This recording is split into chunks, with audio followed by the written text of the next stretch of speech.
안녕하세요, 형제자매님들. 한 주간 잘 보내셨습니까? 어, 제가 이 영상을 찍기 전에 어, 이렇게 좀 많이 혼자서 웃었습니다. 어, 뭐 즐거운 일이 있어서 웃은 것이 아니고요. 참 제 자신이 얼마나 그 융통성이 없고 꽉 막힌 사람인가를 이렇게 오늘 또 발견하게 되면서 스스로가 좀 어이가 없어서 어, 참 기도 안 차서 많이 웃었습니다. 어떤 분은 제 유튜브 영상을 보시면서 너무 진지하다, 그래서 좀 재미없다, 뭐 이런 말씀을 하시는 분도 계신데, 이 영상을 찍을 때 내용 때문에 그런 것 같습니다. 제가 그렇게 진지하기만 한 사람은 아닌 것 같은데, 내용 자체가 워낙에 무거운 내용, 그리고 중요한 내용을 주제도 안 되는 사람이 다루다 보니까 가뜩이나 진지해지는 것 같습니다.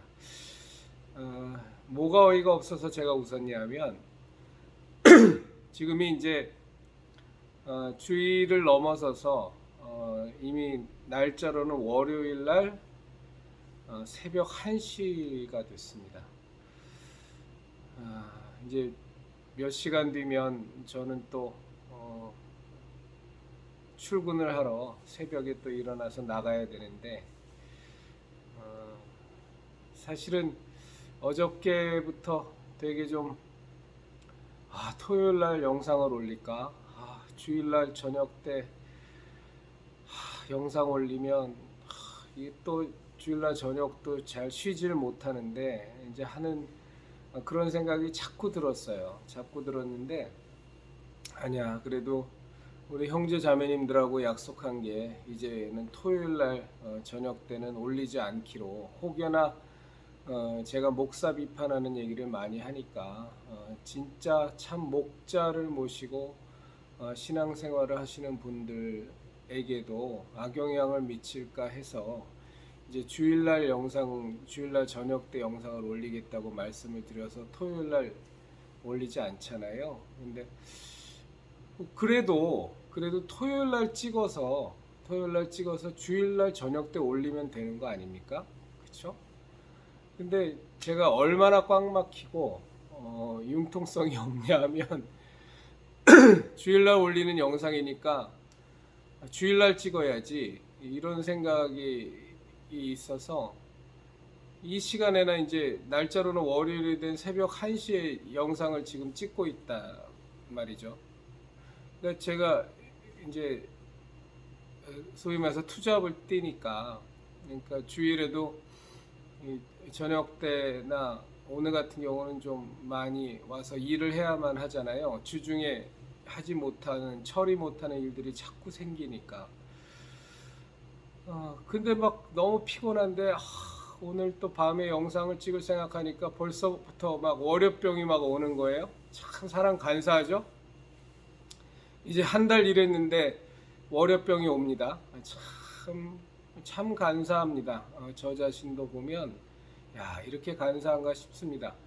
투잡 생겼다고 하나님께 참 그 은혜, 그 기적 같은 은혜 감사하다고 생각했었는데, 감사한 건 뭐 지금도 마찬가지지만, 이제 주일날 저녁이 되면 이제 월요일날 날 박는 게 좀 걱정이 되는 거죠. 이제 월화수목 금을 가게와 이제 직장을 오가면서 사실은 좀 무리하게 일을 하니까 이제 그런 겁니다. 그래서 야, 이번 주 주일날 저녁 때 그때 어떻게 영상 찍어서 올리지? 이런 꽉 막히고 바보 같은 생각을 하고 지금에야 찍는다고요. 근데 이제 영상 찍으려고 가만 생각해 보니까, 아니, 이런 세상에 천재 바보가 어딨나. 토요일 날 찍어서 주일날 올리면 되는 거지. 꼭 주일날 올린다고 주일날 찍어야 된다고 생각하는, 제가 참 그 멍청합니다. 어떤 부분에 있어서는 아주 그 좀 지나치다 싶을 정도로 꽉 막힌 부분이 있어서 우리 형제자매님들께서 모르겠습니다. 제가 좀 피곤하면 좀 얼굴을 좀 비비는 습관이 있어서 좀 많이 피곤합니다. 그냥 하여간 웃어보시라고 말씀을 드렸는데 말씀드리고 나니까 오히려 썰렁한 것 같습니다. 참 오늘도 귀한 한 형제님하고 전화 통화를 좀 짧지 않게 했습니다. 전화 통화의 내용은 우리 형제자매님들과 좀 나누기는 어렵습니다만 정말로 어려운 세대를 우리는 살아가고 있습니다. 참 기도하지 않을 수 없고 사실은 누구 하나 의지할 데 없는, 그래서 한편으론 더 성령 하나님의 인도하심을 구하게 되고 더 하나님만 의지하게 되는 그런 또 귀한 은혜이기도 합니다만, 이제는 뭐 반복적으로 말씀드리지만 목사들에게도 의지할 세대는 아니고 급속도로 망가진 것 같습니다. 그러니까 1960년대, 70년대 때 이때부터 목회를 시작했던 분들 가운데에선 진짜 목자 같은 목사들이 지금보다는 비교할 수 없을 만큼 많았던 것 같습니다. 뭐 그 이유는 저는 굉장히 단순하고 명쾌하다고 보는데, 목사가 너무 힘든 시절이었으니까요. 목사를 사윗감으로 맞아들이는 사람은 뭐 거의 없던 시절입니다. 아무리 신앙심이 좋다고 하는 장로나 권사의 일지라도 자기 딸이 목사나 전도사에게 시집가겠다 그러면 뭐 굉장히 혼내고 어떻게 하든지 그 혼사가 이루어지지 않도록 이렇게 만류하던 시절이니까 뭐 이유야 명백하죠. 뭐 목사가 되거나 전도사 목사가 되면 뭐 끼니가 간 데가 없으니까, 너무 가난하고 너무 힘든 세월을 보내야 되니까 성도들 섬기기 위해서 갖은 수고는 다 해야 되고, 근데 받는 급여라든가 뭐 이런 거는 뭐 급여가 뭐 어디 있습니까? 그 시절에 목사 일을 하셨던 분들 보면 정말 교인들이 걷어다 준 성미라 그러잖아요. 지금도 교회에 보면 거의 좀 상징적으로 성미 항아리들이 있는데 그냥 그 가져다 주는 보리쌀 그런 거로 연명을 해야 되는 것이 전도사요, 이제 목사의 직분을 수행하는 사람이다 보니 정말로 고생문이 훤한 길이죠. 그러니까 뭐 누가 목사를 사위로 삼으려고 그러겠어요. 딸아이 결혼하게 되면 앞길이 훤한데 고생할 게. 그래서 더 진짜 목자들이 있었던 시절 같습니다.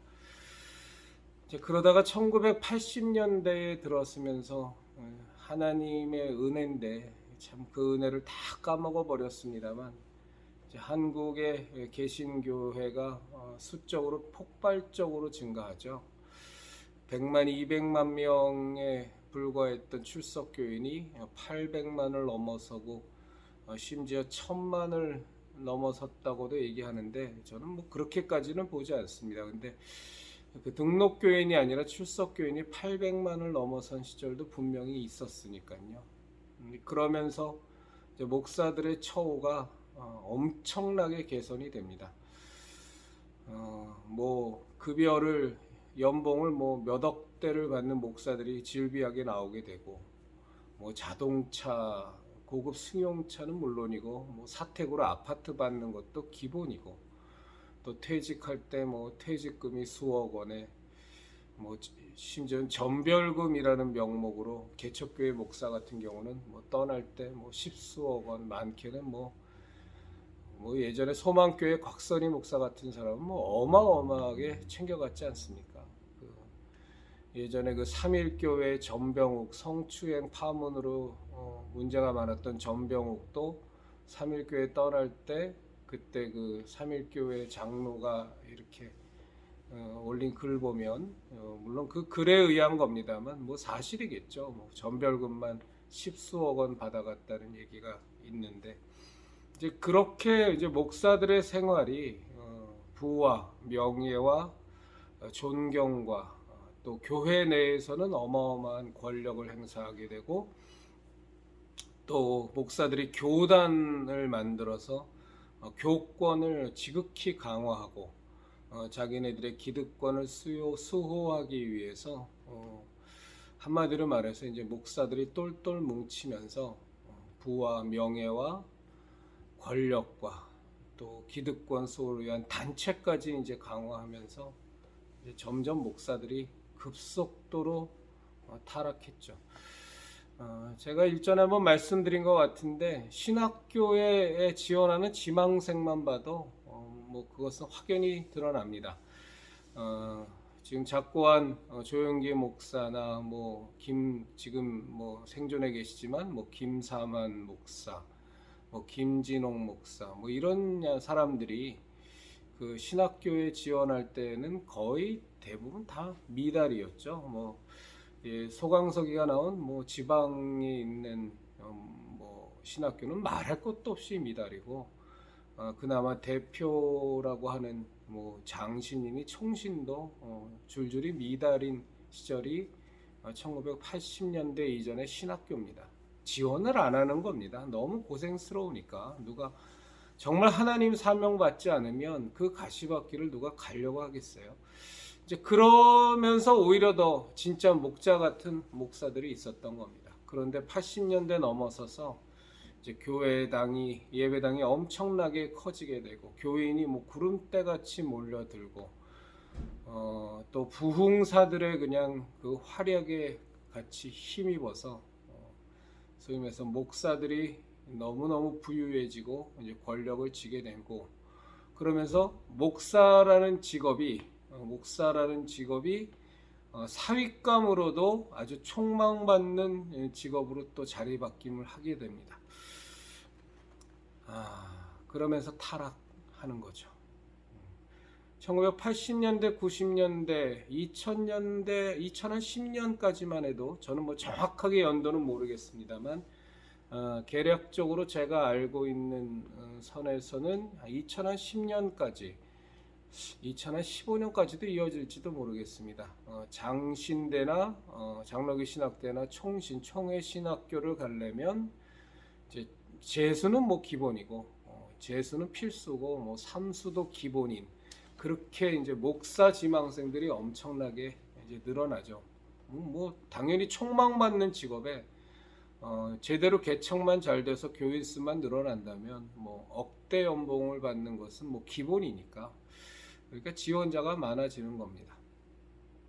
그러다가 이제 코로나 바이러스 사태 맞이하고 또 2010년경 후반서부터 개척 필패라는 참 썩어 빠진 그 표어들이 목사들 사이에 회자되고 그래서 개척하면 망한다. 이제 목사들이 살 길은 그나마 탄탄하게 재정 자립도가 있고 교인들이 있는 중대형 교회 부목사로 가는 게 살 길이다. 이런 썩어 빠진 생각들이 이제 목사들 세계에서 이제 횡행하면서 다시 신학교의 지망생은 또 줄어들고 있습니다. 코로나 바이러스 사태는 좀 결정적이었던 것 같습니다.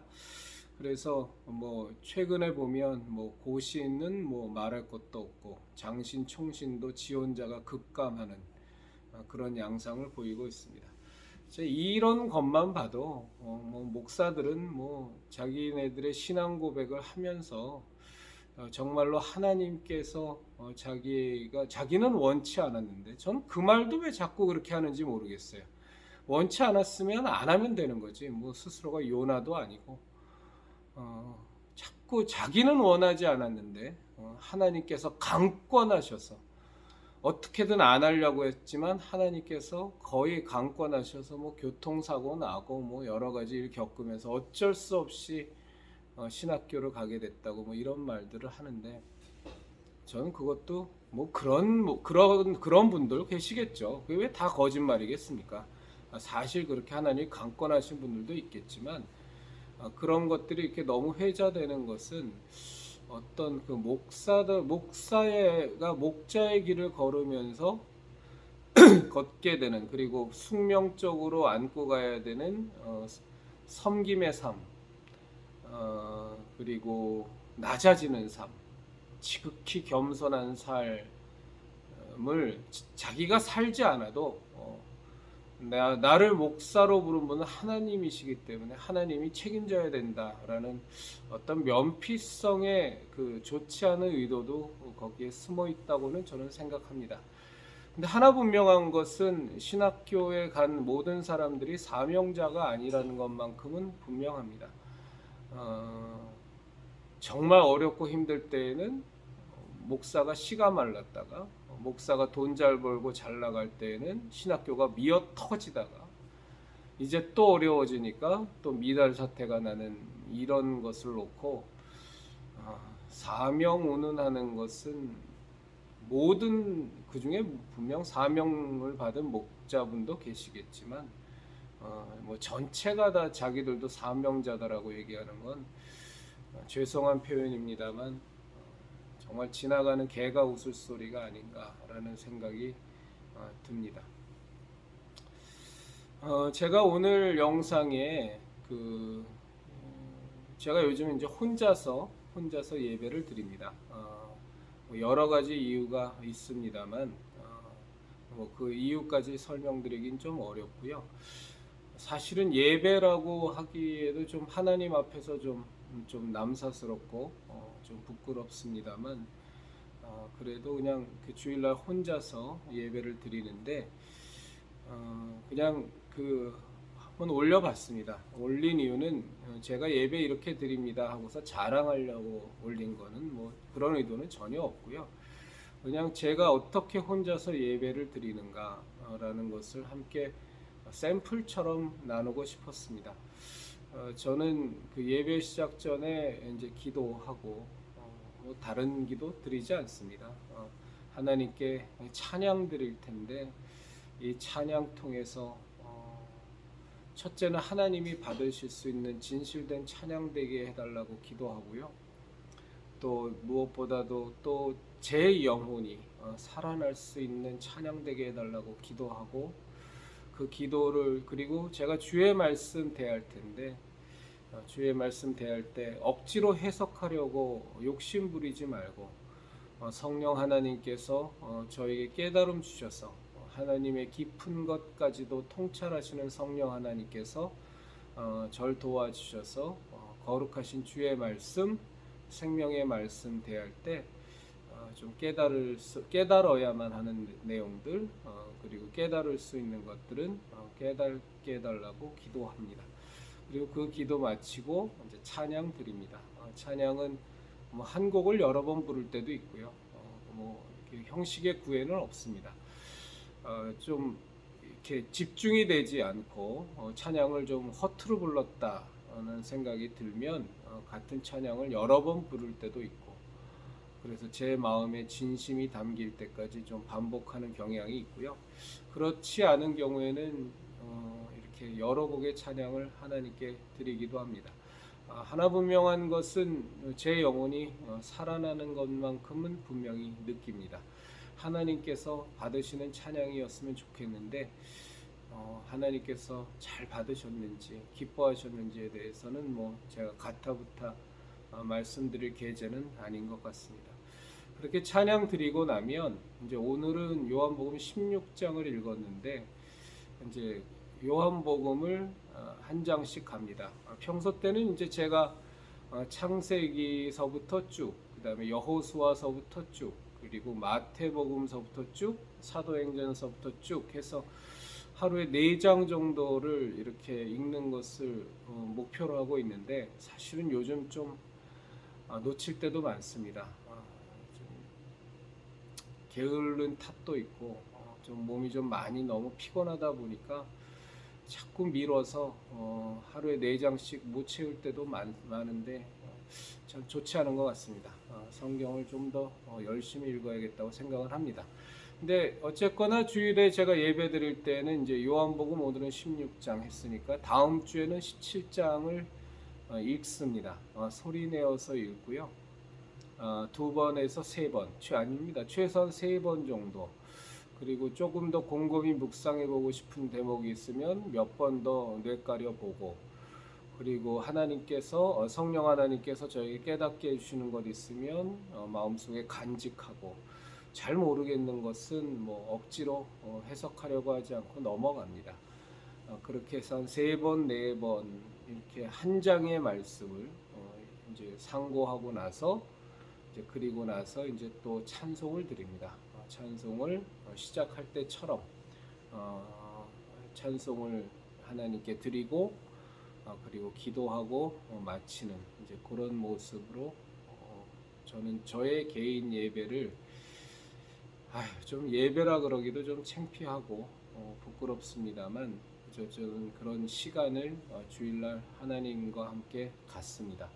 우리 형제자매님들도 혹여나 혹은 이 영상을 보시는 분들도 혹여나 다니시는 교회가 없대거나 또 교회에서 예배를 드릴 수 있는 형편이 못 되신다면 제가 드리는 이 예배 형식을, 예배의 모습을 참조하셔서 각자가 성령 하나님의 내주하심 속에 있으니까 성령 하나님께 또 각자가 더 적합한 방법으로 인도함을 받으시면 충분히 물론 함께 모여서 교회 공동체 내에서 예배당에 함께 모여서 예배를 드리는 것이 가장 바람직하고 가장 좋겠지만 이제 그 상황이 못 되시는 분들이 요즘 너무 많잖아요. 수백만 명에 달하는 가난한 성도분들도 마찬가지고, 그러니까 난 교회에 안 가. 그러니까 난 예배도 그냥 내 마음대로 형식의 구애 없이 예배 시간도 따로 갖지 않고 그냥 나 편한 대로 할 거야. 이거는 아니니까요. 그래도 우리가 분명히 시간을 정해서 마음의 준비도 하고 그렇게 해서 하나님께 별도의 예배 시간을 확보하는 것이 저는 혼자서 예배를 드릴 수밖에 없는 지경에 처해 있는 형제 자매일지라도 그렇게 하는 것이 합당하다고 생각합니다. 참 어려운 세대입니다. 아까 말씀드리다가 말았는데 오늘도 한 귀한 형제분과 함께 한 3, 40분 정도 이렇게 통화를 했습니다만 정말 의지할 수 있는, 물론 사람이 아무리 직분이 목사라고 할지라도 목사를 의지한다는 생각 자체가 잘못된 것이긴 하지만 그래도 연약한 인간인지라 내가 다니는, 내가 출석하는 교회의 목사에게 그래도 이렇게 자꾸 리더십만 드리는 것이 아니라 의지하고 싶은 마음이 이 사람이 자꾸 들잖아요. 워낙 연약하니까. 그런데 정말 이제는 그런 세대는 아닌 것 같습니다. 참 저는 요즘 많은 생각이 듭니다. 제가 이전에도 좀 말씀을 드렸는데 저는 정말 C.S. 루이스를 좋아했었습니다. 그가 쓴 순전한 기독교는 수십 권을 아마 제가 좋아하는 분들에게 선물로 드렸을 겁니다. 전도해서 이제 신앙생활 시작하는 분들에게는 거의 반드시 제가 선물했던 책인데 그 C.S. 루이스도 아시는 분은 다 아시겠습니다만 결국 인생 말년에 가톨릭으로 개종해서 물론 원래 성공의 교도였으니까 개신교보다는 가톨릭에 더 가까웠기는 했었습니다만 그래서 우리들의 예수교 신앙과는 좀 많이 다르니까 언제 제가 가톨릭에 대해서도 좀 말씀드리겠습니다. 저는 그건 따로 말씀을 드리도록 하겠고요. C.S. 루이스도 그렇게 됐죠. 그리고 제가 참 또 좋아했던 사람이 헨리 나우엔이었습니다. 헨리 나우엔의 그 상처받은 치유자인가요? 그 책서부터 꽤 여러 권의 책을 읽었었는데 헨리 나우엔도 사실은 굉장히 많은 이교도 영성으로 꽉 차 있는 그런 사람이잖아요. 근데 전 몰랐습니다. 헨리 모르니까 좋아했죠. 헨리 나우엔도 그랬죠. 그리고 제가 또 참 좋아했던 그리스도를 본바다를 썼던 토마스 아켐퍼스, 물론 중세의 교부였지만 뭐 그의 그 서적도 참 많이 읽었었는데, 토마스 아켐퍼스 또한 사실은 예수교 신앙과는 거리가 먼 어떤 이교도 영성으로 가득 찬 부분들이 굉장히 많았죠. 그런 것들을 이제 요 최근 몇 년 사이에 알게 되면서 참 마음이 쉽지만은 않습니다. 그리고 저는 뭐 여러 번 가봤었는데, 저 가평에 있는 모세골, 모든 것이 새로워지는 골짜기의 약자인데, 이제 지금도 뭐 생존해 계실 겁니다. 임영수 목사님이라고, 예전에 영락교회 담임하셨죠. 그때 임영수 목사님 담임 목사할 때 김동호 목사가 거기서 부목사였었습니다. 저는 뭐 김동호에 대해서는 더 얘기하고 싶지는 않습니다. 지금 오늘은요, 뭐 그 사람은 뭐 제가 완전히 포기한 사람이기 때문에. 그런데 어쨌거나 제가 참 좋아했던 임영수 목사도 요즘 제가 더 예수교 신앙에 눈을 뜨고 제대로 알기 시작하니까 상당히 문제가 많은, 거의 수도원 운동과 같은, 그리고 영성 훈련이라는 이름 속에서 우리의 순수한 예수교 신앙이라기보단 굉장히 많은 그 가톨릭적인 또는 이교도의 영성 수련법이 굉장히 많이 접목되어 있는 그런 것들 이제 보게 되면서 또 마음이 무겁죠. 김진홍 목사는 또 어떻습니까?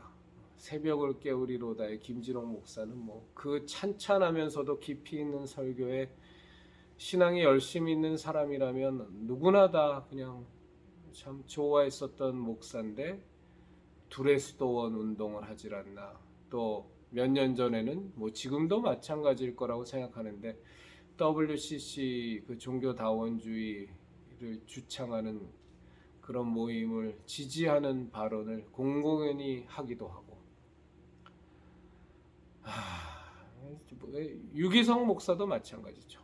유기성 목사도 얼마나 외모적으로 보면 착해 보이고, 좀 말하는 모양새도 보면 얼마나 많이 배려심이 깊고 선해 보이는데, 보면 그 잘못된 신사도 운동의 성격들을 가득 갖고 있는 그런 영성 일기라든가 그런 전혀 예수교 신앙과는 무관한 굉장히 위험한 영성 수련법들을 가장 대표적으로 앞장서서 전파하는 그런 역할을 하고 있는 모습, 그리고 또 역시 WCC에 대해서 옹호하는 모습. 이제는 또 내년도에 로잔 대회의 또 준비위원장으로 신복음주의라는 아주 위험한 또 하나의 위장된 예수교 신앙을 또 강력히 주장하는 또 하나의 모습. 오늘의 교회 이재훈 목사는 또 어떻습니까? 차별금지법을 반대하는 것은 우리와 맥락을 같이 하지만 역시 WCC에 그대로 속해 있고, 그리고 또 로잔 대회 대회장을 맡았고, 뭐 순복음의 이영훈 목사에 대해서 뭐 더 말할 나위 없죠. 아예 대놓고 NCCK도 옹호하고 WCC도 옹호해 버리니까, 거기에 또 전광훈까지 옹호해 버리니까 뭐 더 말할 나위조차도 없습니다. 참 어려운 세대를 저희는 살아갑니다.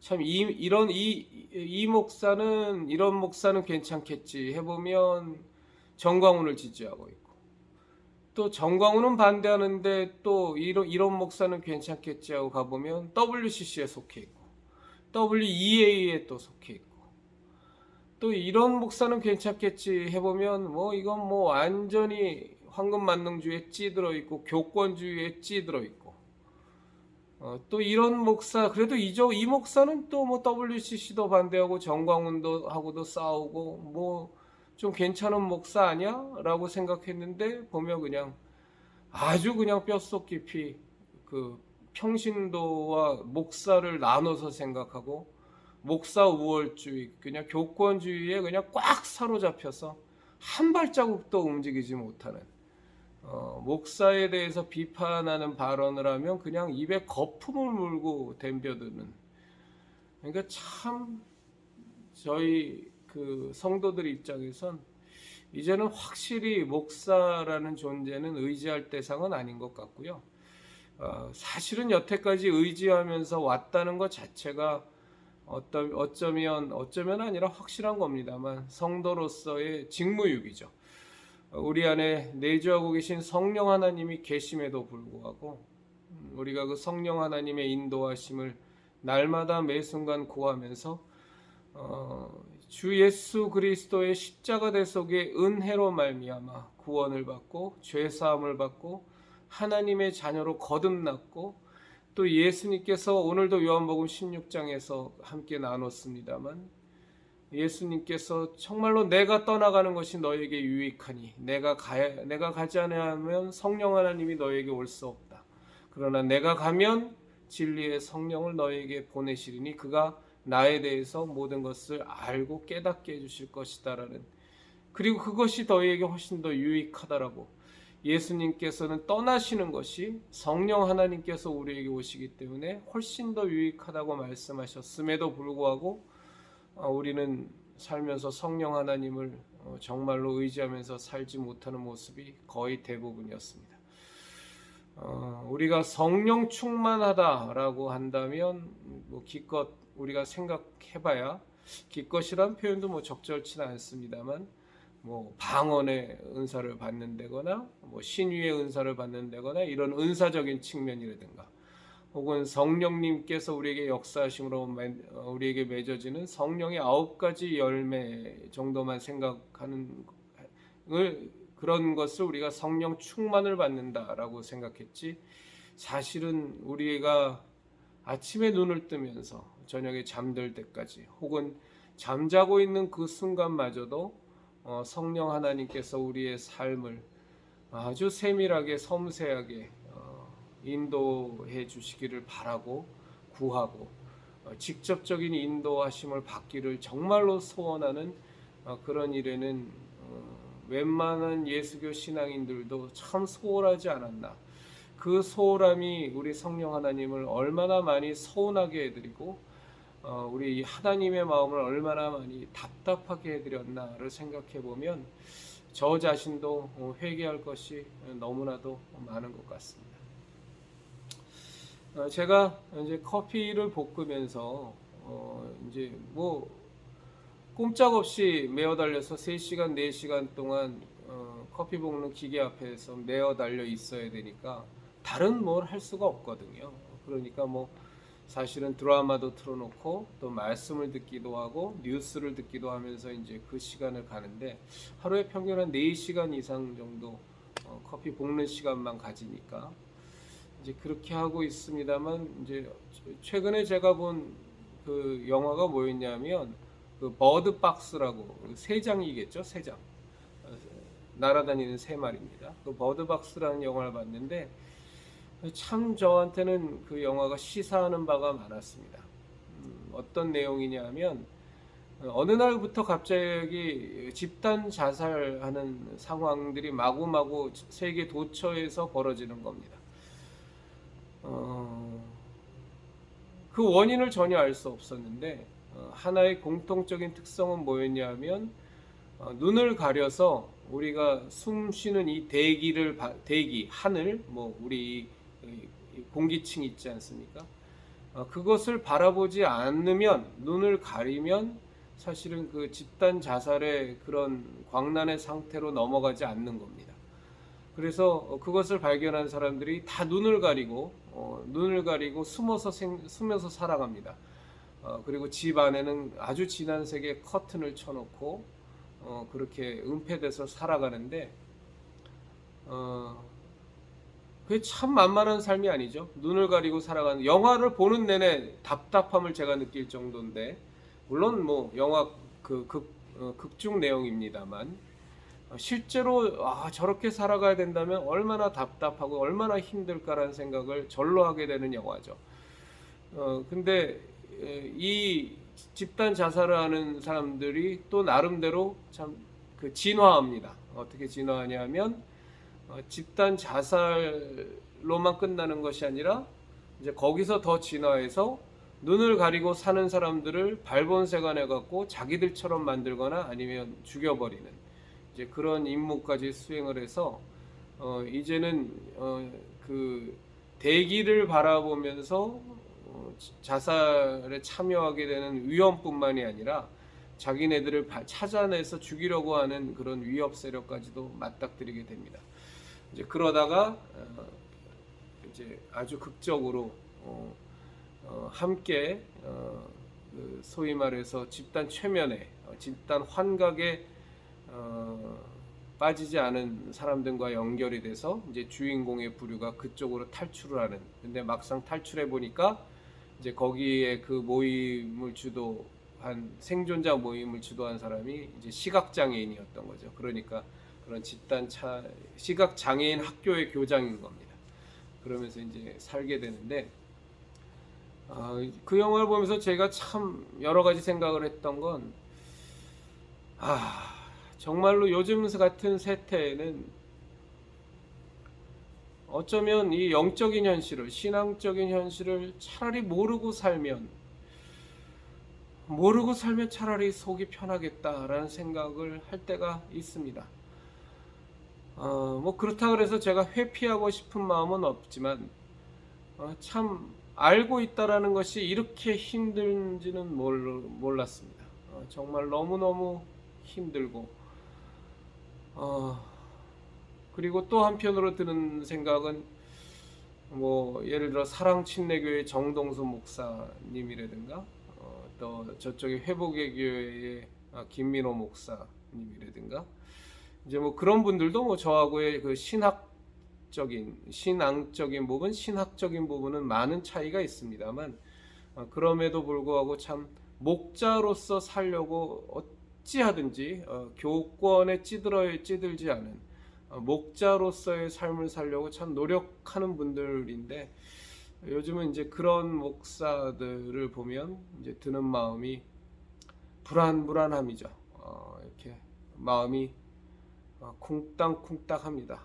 정말 저 사람들만큼은 또 망가지지 않아야 될 텐데 이제 바른 목사를 만나서 바른 목자의 삶을 사는 사람을 만나서 너무 감사하다라는 것을 넘어서서 이제 그런 사람들이었다가 그런 목사였다가 교회가 커지고 또 유명세를 타고 또 기득권이 강화되고 가진 것이 많아지고 영향력이 커지면서 다 망가져가니까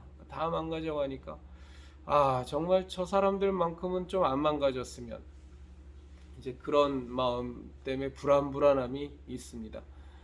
제가 왜 자꾸 주제넘게 이런 생각들을 갖는지 참 제 스스로가 생각해도 어이가 없습니다만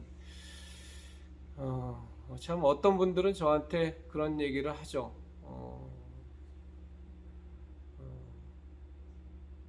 너나 잘하라고. 맞습니다. 그리고 어떤 공명심에 사로잡혀서 영웅놀이를 하는 것은 아니냐라고 뭐 말하는 분들도 있습니다만 그건 아닌 것 같습니다. 무슨 놈의 영웅놀이를 이렇게까지 외롭게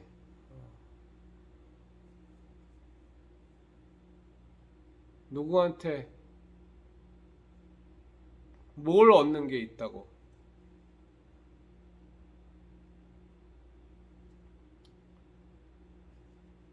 저와 저희 가족들 챙기기에도 사실은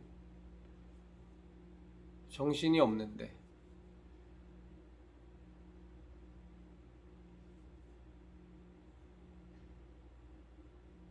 무슨 전광훈과 한국교회 패망과 관련된 뭐 책을 쓰고 지금도 뭐 계속 쓰고 있습니다. 답답해 죽겠습니다. 진도가 너무 안 나가서 주말에만 쓰니까 전광훈 쪽은 다 썼는데 나머지 두 파트가 너무 더디게 나가고 아마 제가 느끼는 게 맞을 것 같습니다만 얼마나 사탄이 방해를 하는지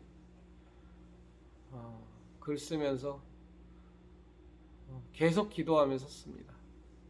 참 쉽지 않은 일인데 이런 일을 하고 또 뭐 이런 영상을 찍는데 뭐 뭘 얻는 게 있다고 하겠습니까? 주제도 안 되고 부족하기 짝이 없고 과거의 저의 모습이나 지금의 저의 모습을 말씀드리면 뭐 진짜 언강생심 부끄럽기 짝이 없는 놈이지만 내 안에 계신 성령 하나님께서 자꾸 사명처럼 저에게 두들기셔서 그래서 가는 거죠. 모르겠습니다. 이것도 또 저만의 착각인지도 어쩌면 제가 지금 하는 이 영상들이 만에 하나 저만의 착각이라면 나중에 하늘나라 가서 하늘나라를 못 갈지도 모르겠고 이것이 다 잘못된 죄악을 범하는 것이라면 뭐 제 신앙 자체가 문제가 있는 걸 테니까 그렇다면 뭐 하늘나라를 간다 손치더라도 하나님 앞에 어마어마하게 꾸지람을 받겠죠. 상급은 고사하고 도대체 나를 모르시겠다고 말씀하실지도 모르겠지만 저 개인적인 어떤 인생의 측면에서 보면 정말 위험한 승부처일지도 모르겠습니다. 제가 지금 하는 이 모습들이, 이 영상들이, 이 행보들이 정말 하나님이 주신 사명이라면 정말 그렇길 전 바랍니다만, 그렇다면 하늘나라 가서 하나님 앞에 착하고 귀한 종아, 나의 어린 종아, 참 내가 너의 눈물을 보았다, 수고를 보았다 하고 칭찬해 주실 것이고, 나와 함께 열 골을 다스리자 하고 칭찬해 주실 것이고, 그렇지 않고 저만의 공명심, 주변에 어떤 분들이 염려하는 것처럼 공명심이나 자기 만족이나 또는 내 자신을 드러내고자 하는 그런 행위에 불과하다면 저는 뭐 한마디로 말해서 망한 거죠.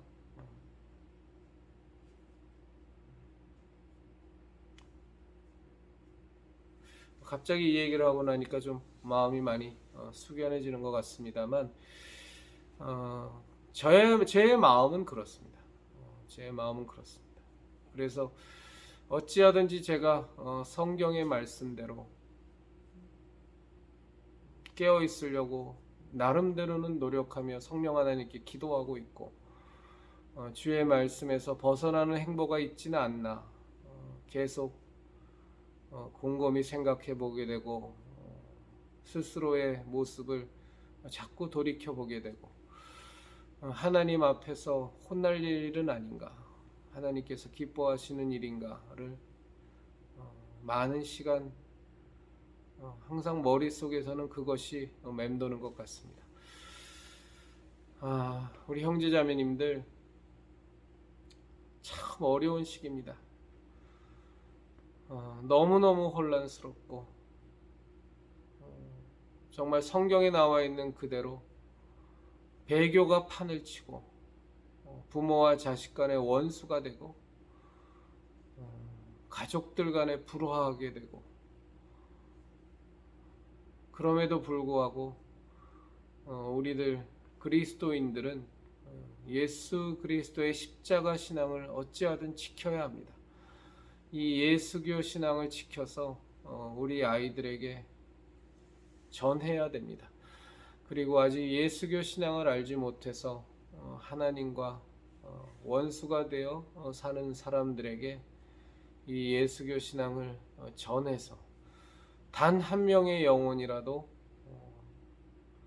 더 예수 그리스도의 십자가 그 대속의 은혜로 말미암아 그 보혈의 공로로 말미암아 그 예수님의 그 은혜로 말미암아 그 십자가의 공로로 말미암아 거듭나야 되고 구원받아야 되고 죄사함 받아야 되고, 그래서 하나님의 자녀로 온전히 거듭나서 멸망받을 수밖에 없는 우리 인생이, 우리의 같은 이 부족한 자들을 통해서 한 영혼이라도 더 구원받고 하나님의 와 함께 영원한 복락을 누릴 수 있는 그런 도구로 우리가 사용될 수 있다면 우리네 인생은 그야말로 참 값지다, 귀했다.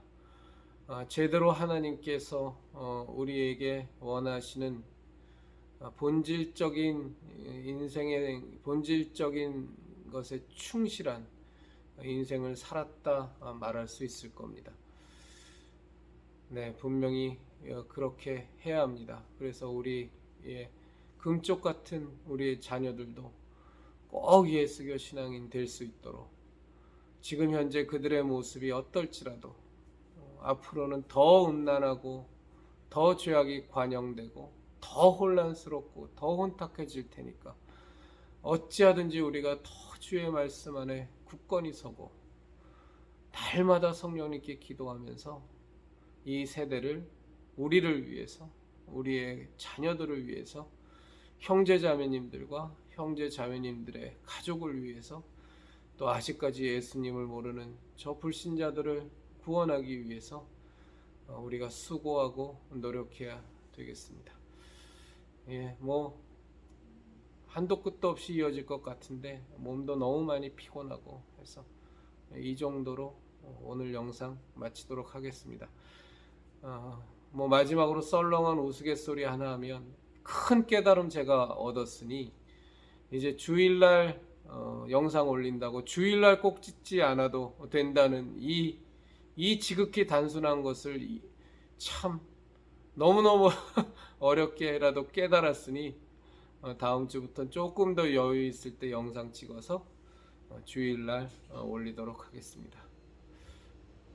마치도록 하겠습니다. 한 주간 예수님 안에서 성령 하나님의 인도하심 받으시면서 날마다 하나님의 말씀에 스스로를 조명받으시면서 하나님의 거룩한 빛 앞에 항상 스스로를 점검하고 예수님의 십자가 대속의 은혜 앞으로 나아가 그 십자가 보혈의 공로에 힘입어서 날마다 그리스도의 장성한 분량까지 한 걸음 한 걸음 자라나가는 저와 우리 가족과 형제자매님들과 형제자매님들의 가족이 되시기를 진심으로 바랍니다.